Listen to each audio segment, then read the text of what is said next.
like in the original. Because before they went into it this way, they did it, which you have the picture. First we have the letter, then we have the picture, then we have the meaning. So we are now dealing with the letter, then you have the picture, and then we understand the meaning. And so I want to show us what it looks like, and then I'm going to show a little bit of what it looks like for Yahusha, so that we can see how his name is spelled out, and this is how we get Yahusha and how we get Yahuwah. I'm just waiting for something else, if you all will be, just be a little patient with me, so that we can understand this. Like I said, I want to show us, because this is awesome, the picture. And I like to be sure that when I show and give you information, that it is information that is right. Yes, and not something that is not right. So once again, we're looking at his name, and we're looking at why Moshe changed Hoshea, the son of Nun, to Yahusha, which is also in the English Joshua. And it means, it was changed from Hoshea, meaning salvation, to Yah, who is salvation, adding the Yod and the Wah, which causes it to be salvation to Yah. So this is how his name was changed from Hoshea. And this, once again, is how so many people end up getting into many fights and many disputes because of the letters. So I have to go to my bigger book. Thank you. All right. First we deal with Paleo Ibra. And first it was the pictures. Then we go from the pictures to the meaning. So I want to find it so that we can, so that you all can see it. It'll be in the book, but you'll still be able to see it a little bit, so that you can get a, for those of us that need a little more or a better understanding of it, you'll be able to see it, what it looks like. You know, when you see the man standing up with his hands up, he looks like a man with hands standing up.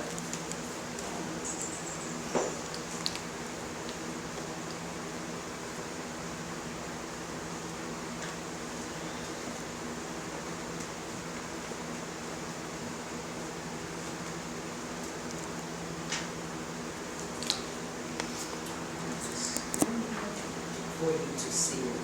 All right, now, on this picture, you will be able to see the man with his hands up, and you'll be able to see the pictures. Now, it's small, like I said, but we'll get up close enough for you to see what it is. All of these. Each letter represents a sound and a concept. The first letter, note that Hebrew is read from right to left. In the Aleph, pronounced Aleph, and represents the Ah and the Eh sounds. Aleph is an Hebrew word meaning ox, and this letter is a picture of an ox head and represents the concept of strength, from the strength of the ox. Let me see if I can keep this down here. But let me show you. All right, let's see. If you can take this book for me and show them this picture right here. You'll see the peoples up here, where you see the man. Take this right here. This is what it looks like right there, with the little man. Okay?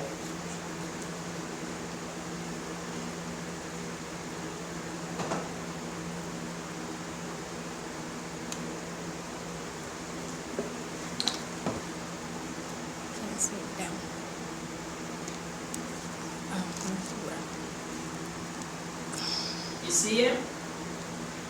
Where's the focus? Right. Thank you.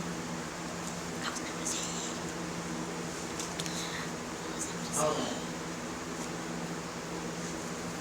Now, once again, we look at this. The name of the Almighty comprised of 4 letters, YAH, Hey, YAH, Hey, H-U-H-Y or H-W-H-Y. Reads or Ibram reads from right to left.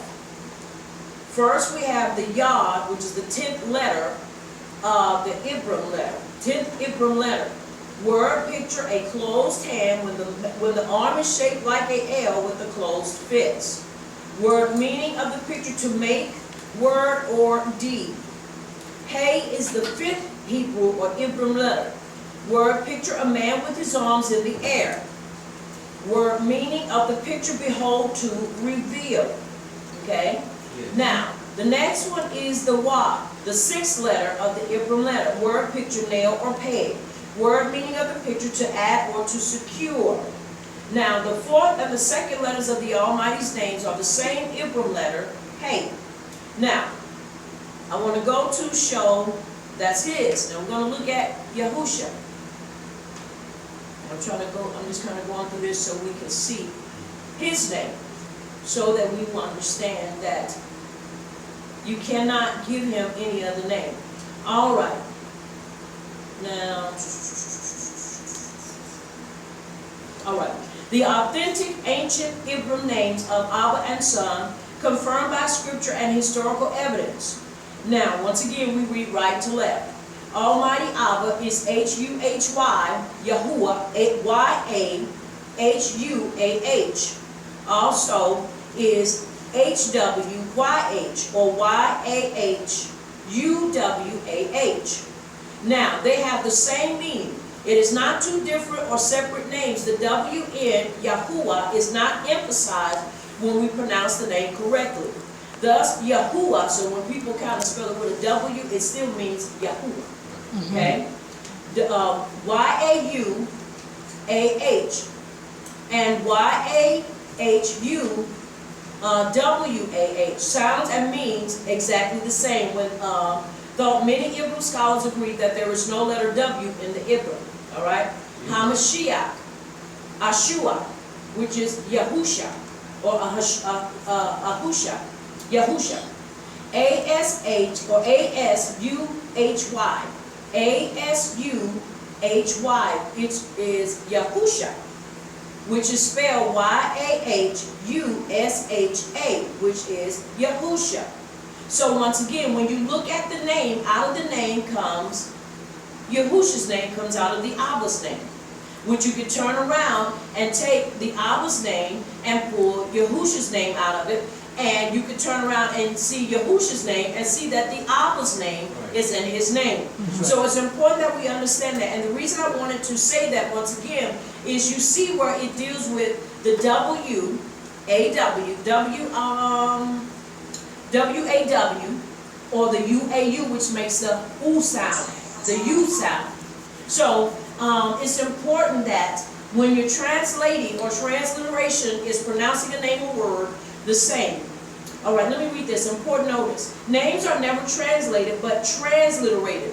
Now, Hadam and Abraham's name remain Hadam and Abraham in all languages on earth, thousands of years after their death, even after many different translations of Scripture. The same principle applies to the set-apart name of Abba and Son. It has never changed or evolved in the 21st century. It was tampered with by man, scribes and translators. And you can find that in Jeremiah 8 and 8. A transliteration is pronouncing a name or word the same as it is spoken in the root or original language, using the letters of the destination second language to make the same sound as the root original language, thus meaning of a name or word remains the same, even if the pronunciation might be slightly different in the destination language due to language barriers. Abba and Son's name are written from ancient Ibram with no vowel pointing, not from the Babylonian modern Ibram with vowel pointings that we generally find today. The Abba from ancient Ibram, which is Yod, Y-O-D, makes the YAH sound. The Ha or the Hey makes the Ah sound. The U-A-U or the W-A-W makes the U sound or sound in Yahuwah. Hey makes the same sound as the second letter, namely Ah. If we add them together, we get Yahuwah. Yahuwah or Yahuwah. So once again, the letters U, W, and or under the heading pronunciation of the name of the Abba, Yahuwah. Now Hamashiach from the ancient Hebrew as well is Yah makes the Yah sound and the Ah sound, the H-A-Y. The U-A-U or the W-A-W makes the U sound. Shin makes the sh. So, and the A-N is silent like A, Ah. So if we put them all together, we get Yahusha. Yahusha. Yahusha. Are we understanding? Yes. Now, and Hoshea's name became Yahusha by Moshe, who renamed him to show us who gave him the salvation, as it was Yahuwah by adding a U, and if we had to add it would be W-A-W, okay, to his name. U signifies Yahuwah's right hand, the Hamashiach of Yisrael. And the W-A-W is the picture of a hook connecting between earth and Shemayim, in the likeness of a man that is Yahusha, the Hamashiach, to come. So the Adam or Kadam. So we must understand that. And so the name change came about from Moshe.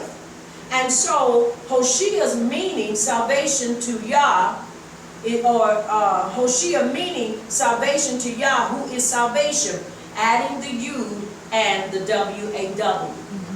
Okay, so we understand his name is Yahusha, the son of Nun, and he is or was the salvation for the children of Yisrael at that time. If we read more about the life of, which we know in the English rendering, Joshua, you will see the things that he did, but his name was changed because him being the Savior. Now you have to remember there were things that took place, and we're going to see them even, I believe, in this chapter, where the children of Yisrael began to cry out. If it's not in this chapter, we see that the children of Yisrael began to cry out, and because they began to cry out and needed a Savior, he was at that time the Hamashiach, because Hamashiach means Savior or Deliverer. Okay? And so that's what he was, because he was given the charge to turn around and give the children of Yisrael, he was given the charge to give them or to divide the land unto them. So it's important that we understand that. And we'll find that out later on. Yeah, it's too soon now. But we will find that later on as he begins to lead the children of Yisrael. And it is so. All right, come on, let's read. Of the tribe of Benjamin, Palti, the son of Rapha. Of the tribe of Zebulun, Gadiel, the son of Sodi.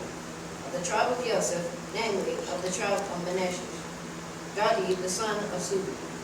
Of the tribe of Dan, Amiel, the son of Gemal. Of the tribe of Asher, Sephir, the son of Michael. Of the tribe of Naphtali, Nabi, the son of Bosri. Of the tribe of Gad, Gil, the son of Mach.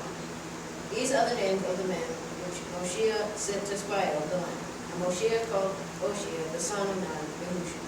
All right. Now, I showed you why he called him that. He changed his name. Now, you have to remember, when he went, him and it was Caleb, who when they went to spy out the land, that came back with a report and said, we can do it, while everybody else was scared to death. Everybody else was scared to death and didn't want to do it. But they were strong in their belief in Abba Yahuwah. All right, now remember, now he's sending them out to go and spy out the land of Canaan. All right, let's read more. 7 verses. Come on, read 17, 18, 19, 17, 18, 19, 20, 21, 2, and 23. Verse 17. And Moshe sent them to spy out the land of Canaan, and said unto them, Get up this way southward, and go up into the mountains, and see the land, what it is, and the people that dwell therein, whether they be strong or weak, few or many. Now, once again, he's giving them a commission to go and spy out the land. All right? He's given them the charge to go and spy out this land. Right. Are we understanding? Yes. Yes. All right. Verse 19. And what the land is that they dwell in, whether it be good or bad. And what cities that they be that dwell therein, whether in tents or in strongholds. And what the land is, whether it be fat or lean, whether there be wood therein or not. And you be of good courage, and bring of the fruit of the land. Now the time was the time of the first ripe grapes. Now, it's important that we understand the importance of them going to spy out the land. Why? Because you have to understand, whenever you're going to go and occupy your place, you need to, one, know what you're going to encounter when you get there. Two, who's occupying the land. Three, you need to know what's going on with the land. Is the land productive? Has it been taken care of? Is it overgrown? Have they been tending to the land? These are things that are important to understand so that you know what you're going to have to do as a caretaker when you get there. Right. So he tells them to go and spy out the land so they could know what was going on, to assess it. That's wisdom. That's right. Because you will never know what you are up against until you go and assess it. Most of the time, our people, and I'm not just saying to be negative because I've done it too, we just run and go and we don't ever go before we just make that leap and go assess it. Before we made a major purchase, we went and assessed it. We went and walked it. We went and walked the land to ensure that we could use it, to ensure that what we were going to engage in would be what we needed. Now, mind you, we have been praying and asking Abba Yahuwah for land, and we have been asking him for the wisdom. So we went. We just didn't go and buy it sight unseen. Right. We had to go and see what was going on. What were the surroundings like?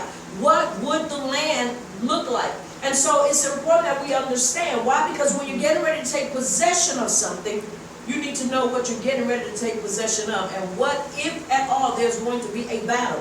If it's lean, if it's fat, if it's a good fertile place, if it's a place that's gravel and sand, or is it dirt, rich soil. You want to know everything that's going on.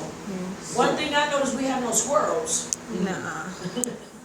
I don't know why, who they had eaten all the squirrels up, but we have no squirrels. And so we go and you look, but it's important that we understand what's taking place. That's right. And now, the time was the time of the first ripe grapes. So it's important that we understand that. Okay, come on, let's read. Verse 21.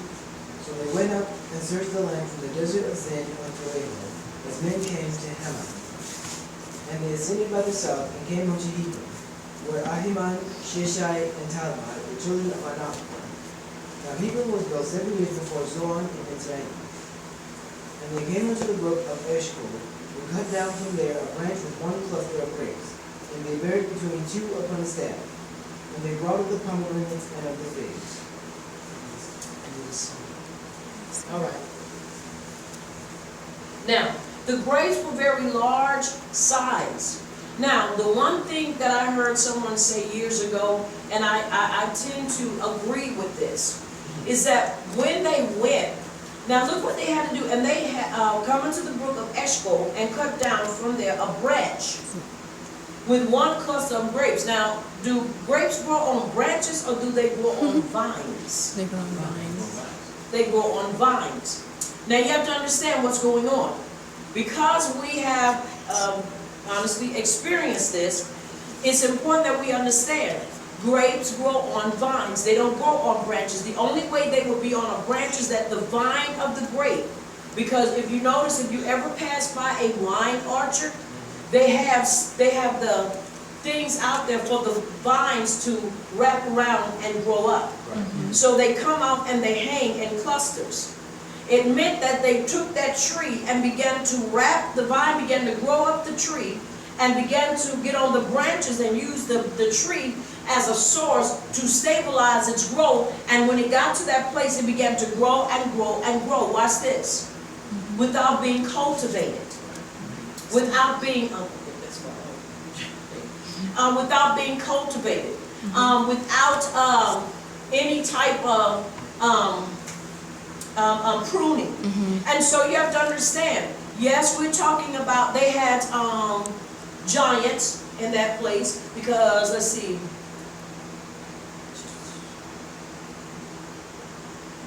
the children of Anak Are we understanding? Yes. The reason why squash tend to grow as big as they do, or watermelons, is either because they stay on the vine too long, or they give them a certain type of fertilization. Now you have to understand, there are certain foods that don't grow that big. Oh, we understand. Now we've seen what we call promised land grapes. Promised land grapes are that big. To me, that's normal. Because even for a hungry man, a giant brother, oh, we understand, a big man, that's still good, because that's basically like the normal, almost the normal size. When you start getting grapes the size of grapefruits, we have to ask the question, why and how did it get that big? That's right. Because you have to understand, unless they mess with its genetic coding, it is supposed to grow in a normal manner. I can see promised land grapes. Now once again, you got to look. These grapes were on branches, meaning that they had grown, and so therefore, it seemed like nobody was tending to them. All right. Now look at what they did.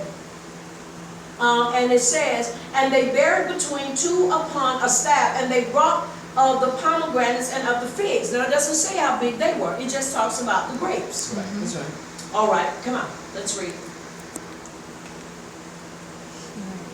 Huh? Oh, 24, 25, and 26. okay.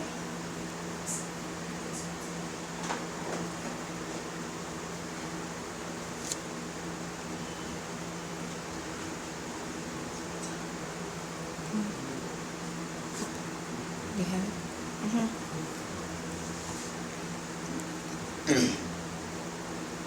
Come on. Okay. The place was called the Brook Eshcol because the cluster of grapes which the children of Yasaro cut down from thence, thence. And they turned from searching of the land after 40 days. And they went and came to Moshiach, and to Aharon, and to all the congregation of the children of Yasaro, unto the desert of Paran, to Kadesh, and brought back word unto them, and unto all of the congregation, and showed them the fruit of the land. Come on, read 27. Okay.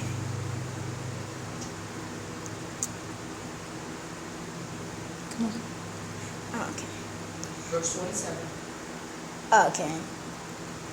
And they told him and said, We came unto the land where you sent us, and it indeed flows with milk and honey, and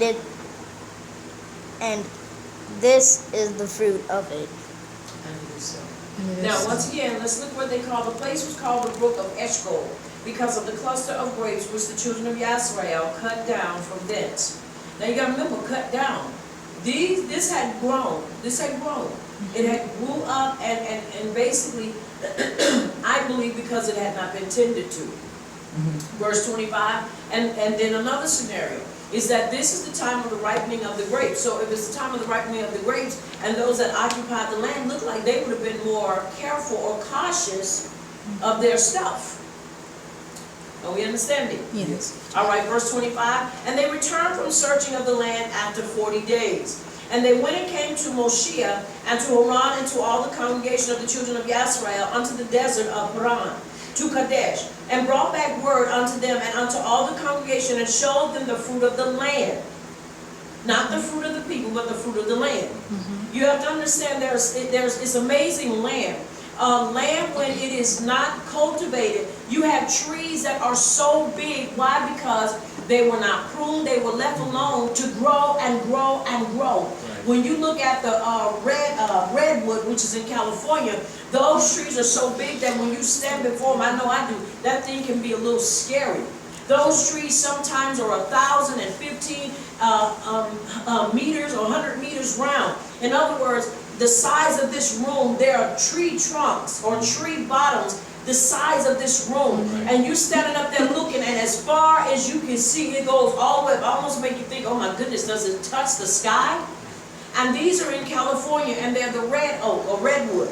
And so they grow because they're not bothered. They don't cut those down. Pull them out, they'll continue to grow. They'll continue to grow. So it's important that we understand that. Now, verse 27 says, and they told him and said, we came unto the land where you sent us, and indeed flows with milk and honey. And this is the fruit of it. Now you have to understand, milk and honey represents prosperity. Right. That's right. Milk and honey represents prosperity. Now you have to understand, a lot of people that are vegan do not like honey and do not deal with milk. They said a lot of things that I won't even repeat. But the thing of it is, this was what they were accustomed to. Milk and honey. You can't use a description that you yourself have not tasted or experienced it. Right. It would be crazy of me to say that, what's the name of the wine? The Mini Shevitz and the Morgan Davis, which all are good, but I believe the Mini Shevitz is sweeter. The blackberry is sweeter.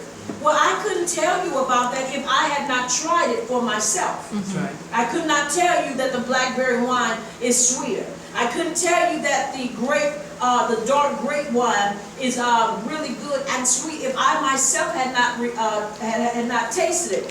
Neither could I use it in an analogy unless I myself had partaken of it. So when they use the concept or the description, milk and honey, it is because they themselves were partakers of the honey, even though people do not like to admit that they did eat milk and honey. It represents prosperity.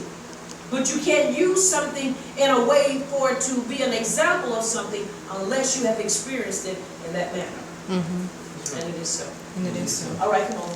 Verse 28. 7 verses.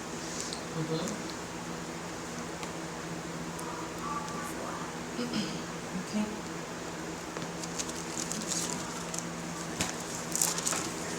And it reads, nevertheless, the people be strong that dwell in the land, and the cities are walled and very great. And moreover, we saw the children of Anak there. Now watch this.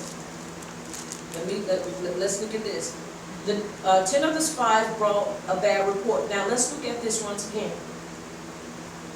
Now it said, they come back with this bad report. Nevertheless, the people be strong that dwell in the land, and the cities are walled up. Now mind you, they got the fruit from where? Outside the city. Which leads me to believe they were not tending and taking care of this rich land. That's right. And very great. And moreover, we saw the children of Anak there. Now these are the 10 tribes. I mean, these are the 10 that's come back with this report.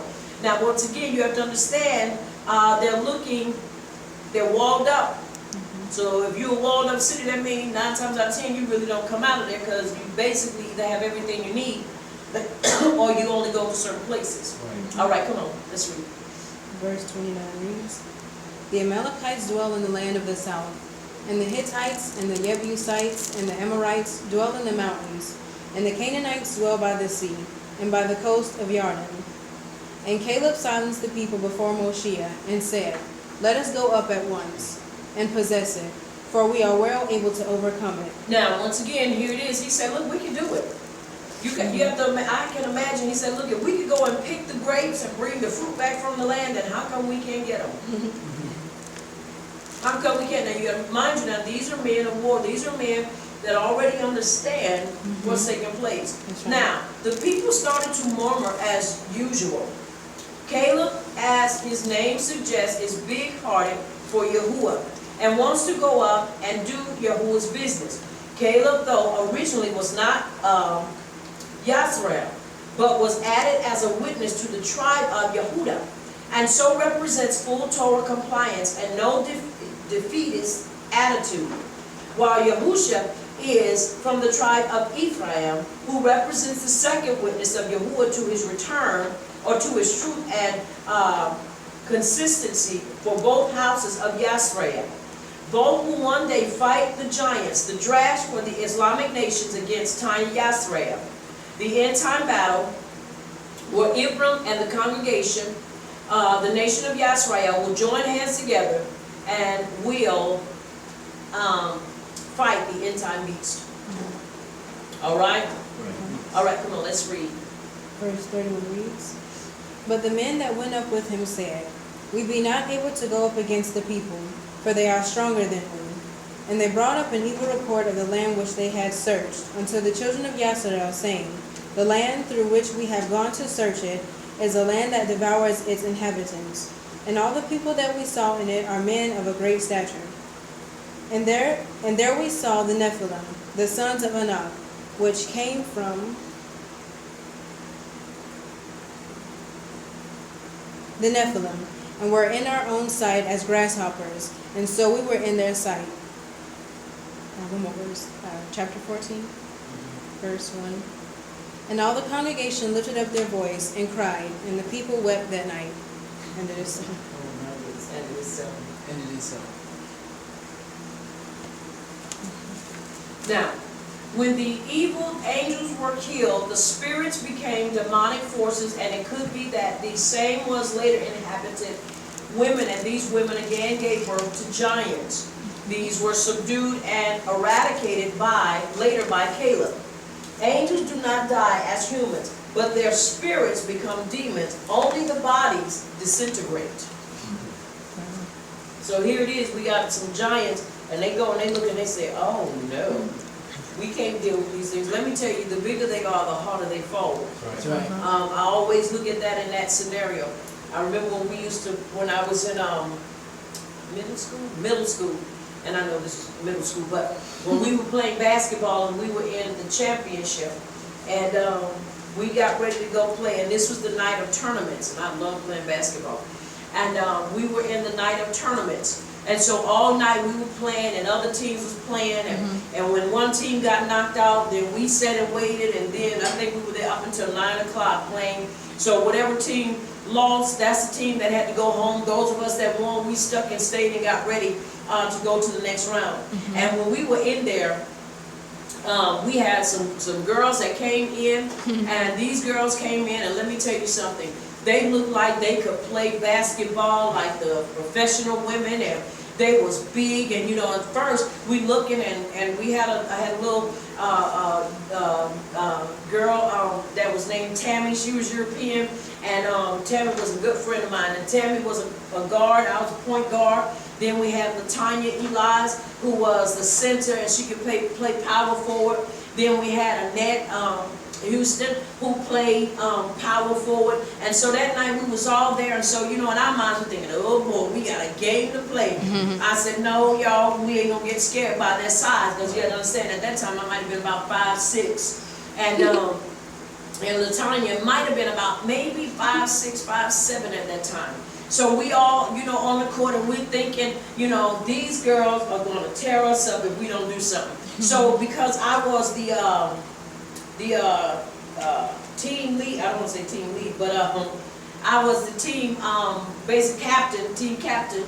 I said, no, we're going to take it to the court. Let's see what they got. Right. Y'all, I kid you not.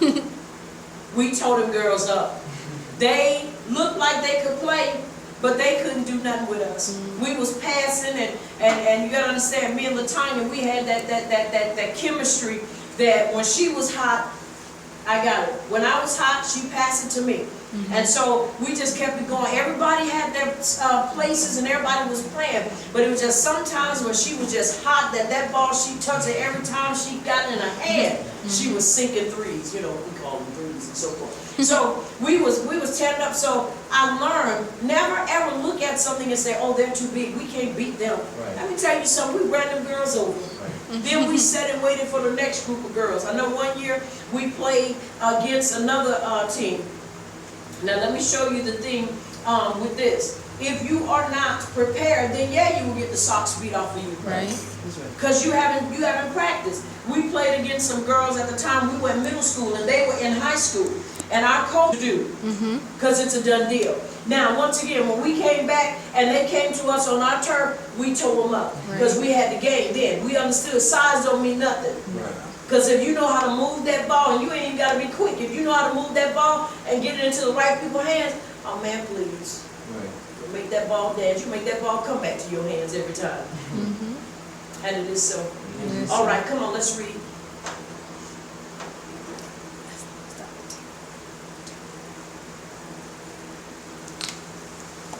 Chapter 14, verse 2.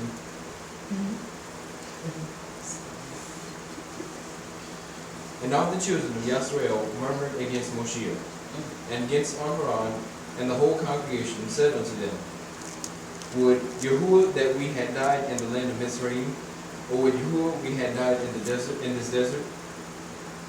And wherefore has Yahuwah brought us into this land, to fall by the sword, that our wives and our children should be a prey? Were it not better for us to return unto Mizraim? And they said one to another, Let us make a captain, and let us return unto Mizraim. Then Moshe and Aharon fell on their faces before all the assembly of the congregation of the children of Yisrael. And Yahushua the son of Nun, and Caleb the son of Jephunneh, which were of them that searched the land, tore their clothes. And they spoke unto all the company of the children of Yisrael, saying, The land which we passed through to search it is an exceeding good land. And it is so. Yes, sir. It's important that we understand the stuff that they were dealing with, something, and what is wrong with y'all? What is wrong? What's the problem? The problem was they had no belief in Yahuwah. Now, mind you, they were the murmurers and complainers, and it's like they just could not let that go, and they kept being stirred with that lust in their hearts. In other words, they kept having the doubting party that we can't do this. We're going to die. Our families are going to die. When you look at when they came out of Mitzrayim, they didn't even have to lift their hands and do anything but walk in obedience. But once again, you have to be careful of your surroundings. Because if you're not surrounded by people that are walking in belief, they will discourage you and try to tell you not to believe and not to walk in the truth about the Yahuwah. I'm a firm believer that if he said we could do it, go after it and get it. Because he's not going to fail us. That's the thing we've got to understand. He's not going to fail us. When we take the restrictions and limitations off of him, then we will truly be able to see there is no failure in him, there is no hesitation, and there is no reservation in him. If he said it, he's going to bring it to pass. And if he spoke it, he's definitely going to make it good for us. But we've got to walk in that. We cannot continue to vacillate and be wondering if he's going to do this. Let me tell you something. A lot of people, if they would just take the brakes off once again and stop relying on themselves and begin to rely on him, they'll see things will change. Now, I'm not saying that there is not going to be still a fight. Because you're going to fight some fights no matter what. There are some battles that you are destined to fight. There are some wars that you can't get out of. You are going to have to go head to head, and the better man or better woman is going to win. And because we are Yisraelites, we are Yahuwah's children, the family of power, we don't lose. That's right. We don't lose. Now, you might get hit a couple of times, but you ain't going to lose. That's right. We've got to believe that. And when we believe that, we got to respond to it. Believe, strong belief. Not weak belief, strong belief. That's right. And it is so. And it is so. All right, come on, let's read. Verse 8, we're doing 7 verses.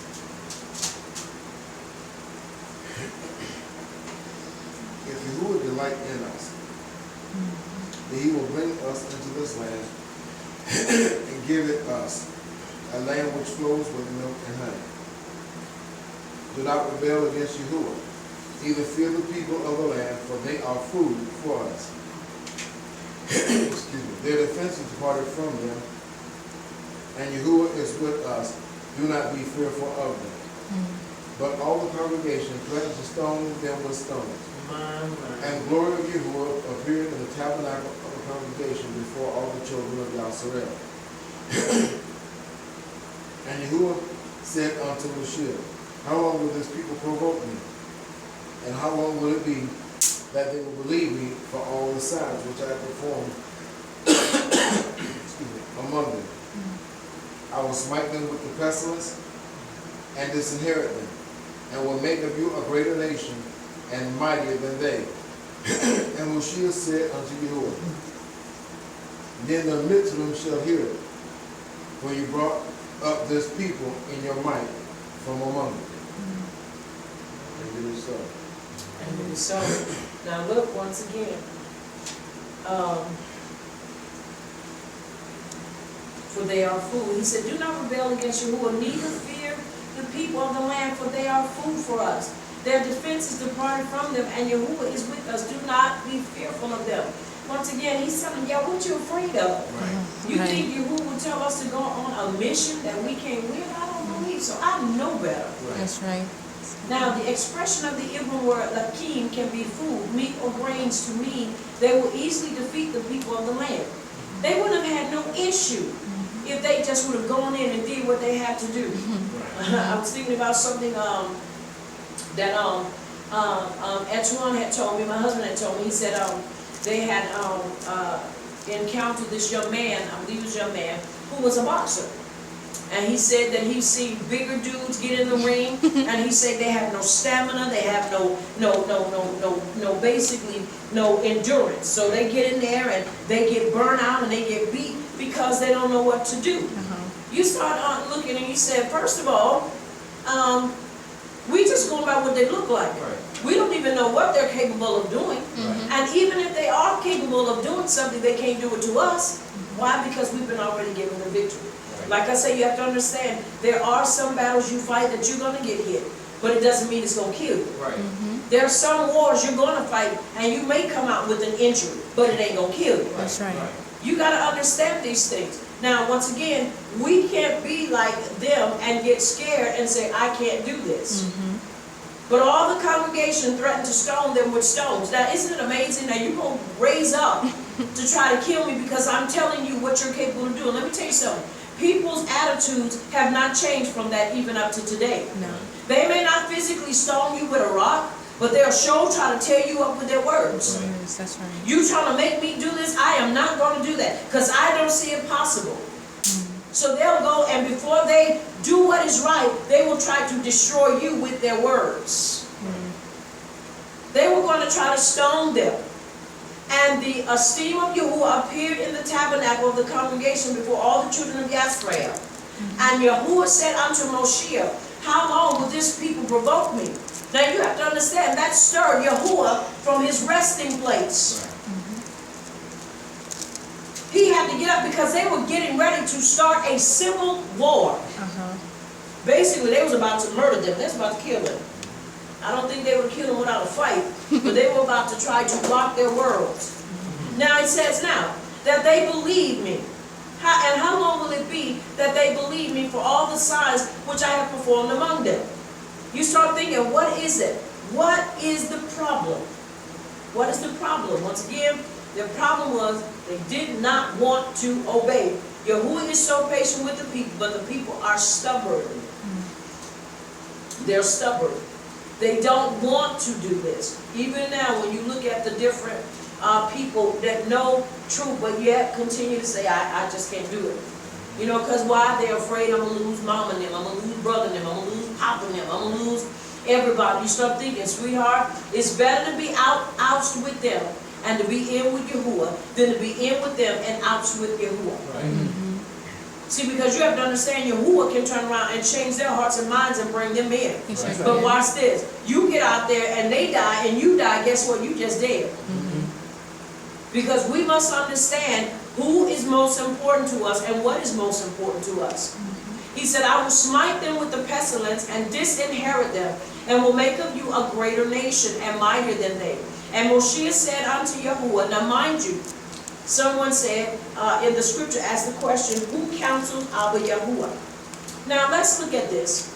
I won't say it's a counseling session, but I will say that it is a session that Moshe had enough of relationship and credibility with Yahuwah that he listened to it. Because he was about to take them out of here, and there would not have been none of them, and it probably wouldn't have been none of us. Right. But listen what he says. And Moshe said unto Yahuwah, then the Mitzrayim shall hear it, for you brought up this people in your might from among them. And watch this, and verse 14 says, and they will tell it to the inhabitants of this land, for they have heard that you, Yahuwah, are among this people. that you, Yahuwah, are seen face to face, and that your cloud stands over them, and that you go before them by daytime in a pillar, and of a cloud and a pillar of fire by night. Verse 15, now if you shall kill all this people as one man, then the nations which have heard the fame of you will speak, saying, because Yahuwah was not able to bring this people into the land which he swore unto them, therefore he has slain them in the desert. Now mind you, he's talking to Yahuwah. Should it matter to Yahuwah what these people say? Because these people are hard-headed and don't want to listen. They're rebellious. Should it matter to him what other nations say? It doesn't matter. Because why? It doesn't involve them. But watch this. Because Yahuwah is a man of esteem. And he listens to the voice, watch this, because he is reason. And he listens to Moshe, and he listens to him, not that he was a reasonable Savior, but Yahuwah is, Moshe is seeing it from a standpoint of being in the midst of the children of Yisrael. Are we understanding? Now mind you, Yahuwah is in control of everybody and everything. But he listens to Moshe. Why? Not because Yahuwah doesn't see the whole picture or does not understand the whole picture, but because I truly believe that he was looking at the heart of Moshe. And Moshe understood, Yah, if you kill these people, look what's going to be said. Do you not know and believe that Yahuwah knows those that talk about him and do all this crazy stuff? Yes. All the stuff Jerome went in and basically said he was a savior, basically, that was mean, and he just wanted sacrifice, and we can't basically promote a savior like that. We've got to change his character, basically. Yahuwah knows who's doing that. But Moshe was a spokesman, and not only was he a spokesman, but he was an intercessor. That's right. He was a go-between. He stood in between Yahuwah and the people. Are we understanding? Yes. Because he understood, Yahuwah, you love these people. You know you love these people. Even though they're hard-headed and rebellious, you know it. Are we understanding? Yes. And so he reasoned, and Yahuwah listened. He listened. Now, verse 17. Let us read. And now, Else's life, because they endured it and they walked the walk to be called that, and we try to apply it over our own lives. We can't do that. You can't steal somebody else's position and you're not qualified for it. You have to be qualified to say he calls you friend. Right. That's right. But we can call him friend because, see, he listens to us. Right. Has he come to you and asked you something? As he said he was going to do something and destroy something, and you stood in the gap to make sure it didn't happen?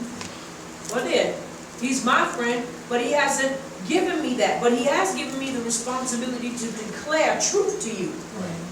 He has given me the responsibility to decree and to declare the sin of Yaakov or Yaakov, or the transgressions of Yaakov, and the sins of Yisrael. So, does that still make me be able to qualify and say I'm his friend? Or say he calls me friend? Absolutely not. He called me to the ministry. And I have a ministry obligation. And if he ever does call me friend, that'd be an awesome thing. That's right. But as long as he calls me daughter, I am content. Yes. I am content. Why? Because I'm still in the family. But we try to assume positions and titles that we are not qualified to call ourselves. But he was able to do this. And he reminds him, verse 19, pardon, I beseech you, the iniquity of this people according unto the greatness of your mercy. And as you have forgiven this people from Mitzrayim even until now. Now watch in verse 20 what he says. Come on, read verse 20. and Yahuwah said, I have pardoned, according to your word. But as truly as I live, all the earth shall be filled with the esteem of Yahuwah. Now once again, he says, at your word. Moshe became a redeemer for Yisrael. That's it. No, and I'm not talking about running all over the place trying to chew people up and tear people up. I'm talking about our relationship with him. And once again, he said, at your word. So it was at his word that he redeemed Yisrael, because why? He reminded Yahuwah of his word concerning his people. So it's important that we understand. And he said, look, my esteem is going to fill the whole earth. And it is so. It is so. All right, let's read. Because all those men which have seen my esteem and my miracles which I did in Mitzrayim and in the desert, and have tested me now these 10 times, and have not obeyed my voice. Surely they shall not see the land which I swore unto their abode, neither shall any of them that provoke me see it. Did you read verse 29? 20. Okay, I'm sorry. All right, come on. All right, come on, let's read. Now watch what he says. He already said they're not going to, he says, surely they shall not see the land which I swore unto their Abbas, neither shall any of them that provoke me see it. They won't see it, and they're not going to experience it, because they provoked him. Do you not know your actions can cause you to miss out on some great things? Sin has a price. Disobedient, and that's what they were. And you can miss out. I don't want to miss out seeing the things he wants to show me. That's right. That's right. Come on, let's read.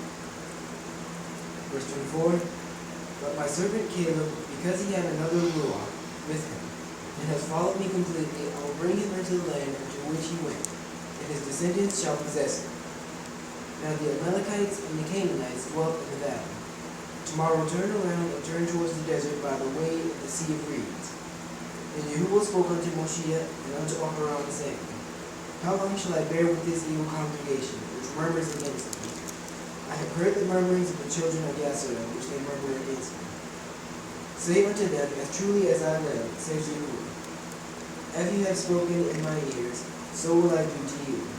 Your carcasses shall fall in this desert, and all that were registered of you, according to your whole number, from 20 years old and under, which you have not murmured against me. Be sure you will not come into the land concerning which I swore to make you dwell therein, except Caleb the son of Jephunneh and Yahusha the son of Nun. And it is so. Now he says, say unto them, as truly as I live, says Yahuwah, as you have spoken in my ears, so will I do to you. You start thinking, he said, you didn't spoke in my ears. Look, it wasn't nothing good, so I'm going to speak back into your ear. Your carcasses shall fall in this desert, and all that will register of you. Now remember, they went through a registration process of you according to your whole number from 20 years old and upward. Because remember, they had to be registered, which have murmured against me. Be sure you will not come into the land concerning which I swore to make you dwell therein, except Caleb the son of Jephunneh and Yahusha the son of Nun. Now mind you, that's a lot of men to die. Right. 20 and upward. Remember, that's like 100 and some thousand, 100. That's a lot of men, and out of that, only 2 are going to be able to see. See, let me tell you something. It's not always the majority. Right. Sometimes it is the minority, the least of them, that makes it. That's right. That's a lot of people. 2 people that believe. That believed. All that numbering, and look what it comes down to. That's right. Boy, that's help us. I forgot. All right, let's see. This did not mean that their salvation was taken away, but that they were punished on a physical level. I'll die. So you mean tell me you ain't got enough of strength? You don't have enough to where you stand up and fight and say, not my family, Right. not in my house. And go to battle, because you know first and foremost, you take care of your family, Yahuwah going to take care of you. Yes, he That's is. right. But they couldn't see that, so their little ones would want to possess the land, and not they. All right, come on, let's read. 32 and 33. But as for you, your Carcasses. carcasses, they shall fall in this desert. And your children shall wander in the desert for 40 years, and suffer for your unrighteousness, until your dead bodies are wasted away in the desert.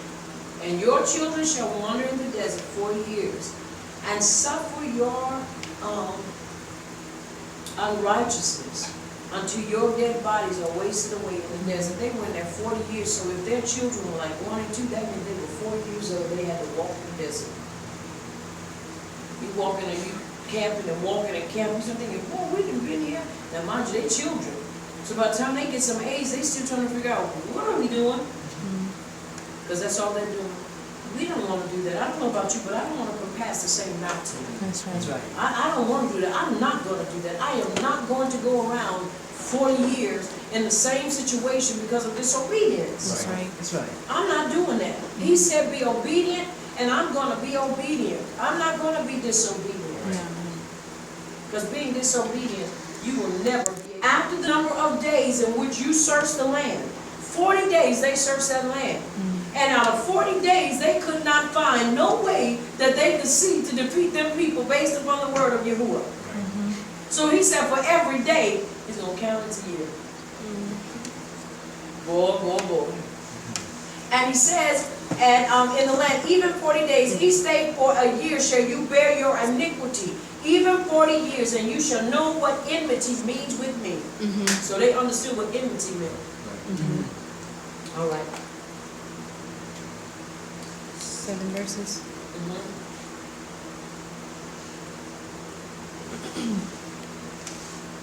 And Yahuwah hath said, I will surely do it to all this evil congregation that are gathered together against me. In this desert they shall be consumed. There they shall die. And the men which Moshe sent to search the land, who returned and made all the congregation to murmur against him, by bringing up a slander upon the land. Verse 37. Even those men that did bring up the evil report upon the land died by the plague before Yahuwah. But Yahushua the son of Nun, and Caleb the son of Jephunneh, which were of the men that went to search the land, lived still. And Moshe told these things unto all the children of Yisrael, and the people mourned greatly. And they rose up early in the morning, and climbed up unto the top of the mountain, saying, Lo, we be here, and we will go up upon the place which Yahuwah has promised, for we have sinned. And Moshe said, Wherefore now do you transgress the commandment of Yahuwah? But it shall not prosper. Do not go up, for Yahuwah is not among you, that you may not be smitten before your enemies.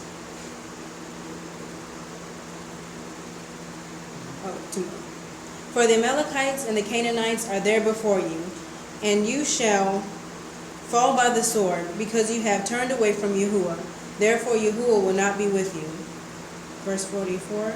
But they presumed to go up unto the hilltop. Nevertheless, the ark of the covenant of Yahuwah and Moshe departed not out of the camp. And it is so. And it is so.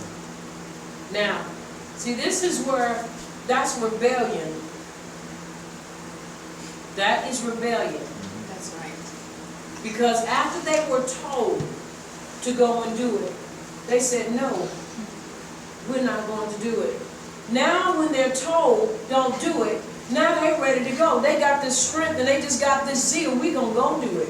We're going to go win the land for Yah.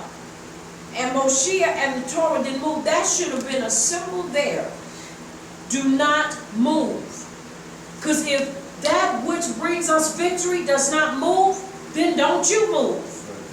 I'm a firm believer. If it is, in other words, if a place does not have Torah as its foundation and principle, then there is no victory there. That's right. That's right. And if Torah is not there, then I can't be there. Unless I am sent there to do something for Abba Yah, then I can't be there. Now, I know a lot of people say, well, what about people that don't believe in Torah and you know them, so you wouldn't go? Unless I have an assignment, no, I can't go. Because honestly, what can someone actually, and I'm not saying it to be arrogant and to be pompous or proud, if you're not following me in Torah, what can you preach and tell me? That's right. Are we understanding? Yes. I mean, no disrespect, but it is the truth. It is just like trying to get a kindergartner up here and teach. What can you tell me? You're still in kindergarten. That's right. It is the same thing. If Torah is not there, then because unless Torah is there, there is no victory. That's right. And when the Torah and Yahuwah or the covenant, Ark of the Covenant did not move, which had the instructions of our Yahuwah in it, the testimonies, the statutes, testimonies, and the judgment in it, then what am I going to move for?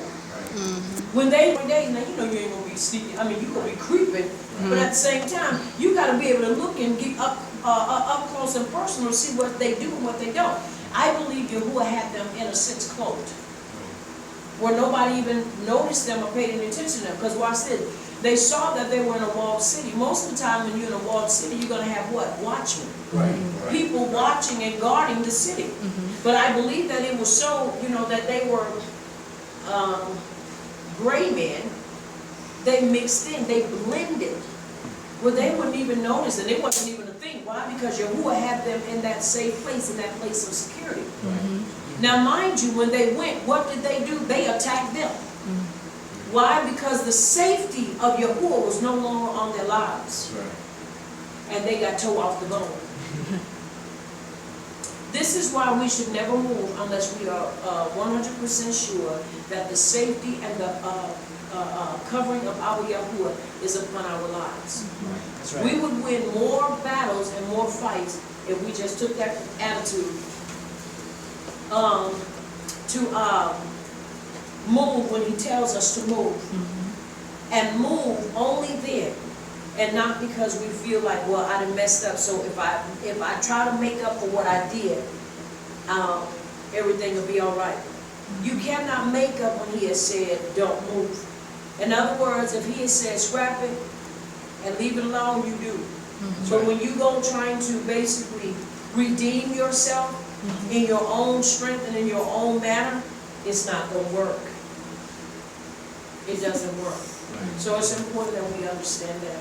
Once again, remember, Abba Yahuwah said in verse 41 of chapter 15 in the Midbar, I am Yahuwah, your power, which brought you out of the land of Mitzrayim. To be your power, I am Yahuwah, your power. He is our power.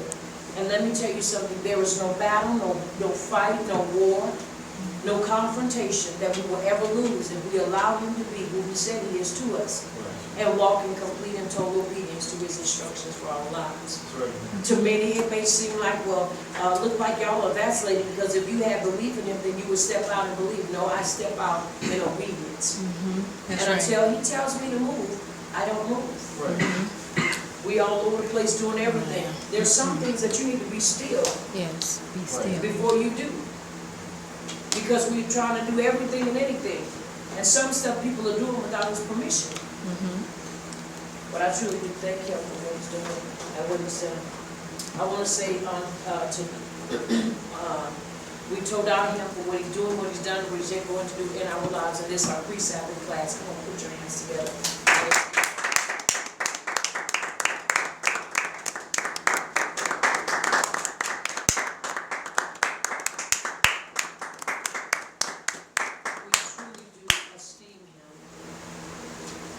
For what he's doing, what he's done, what he's yet going to do in our lives. I want to say to you and you in this our pre-Sabbath class, I know we got started a little late, but it's better late than never. And to get out to you this lesson in our pre-Sabbath class. I want to say if this is your first time tuning in, like, subscribe, and leave your comment. If you've been watching and you have been with us for some time, you've been courting us, and yet you have not subscribed, I want to encourage you to come on and subscribe and be a part of Champion TV. I want you to be a part of Team MYK as we continue to move forward in the things that he is calling us onto in these last and evil days. I want to say once again to you, my Ibrahim, Ak, and Akodi, keep your head up, keep your shoulders square, keep your heart and your feet in and upon the Torah, because you can't go wrong. Remember, we are its natural habitation.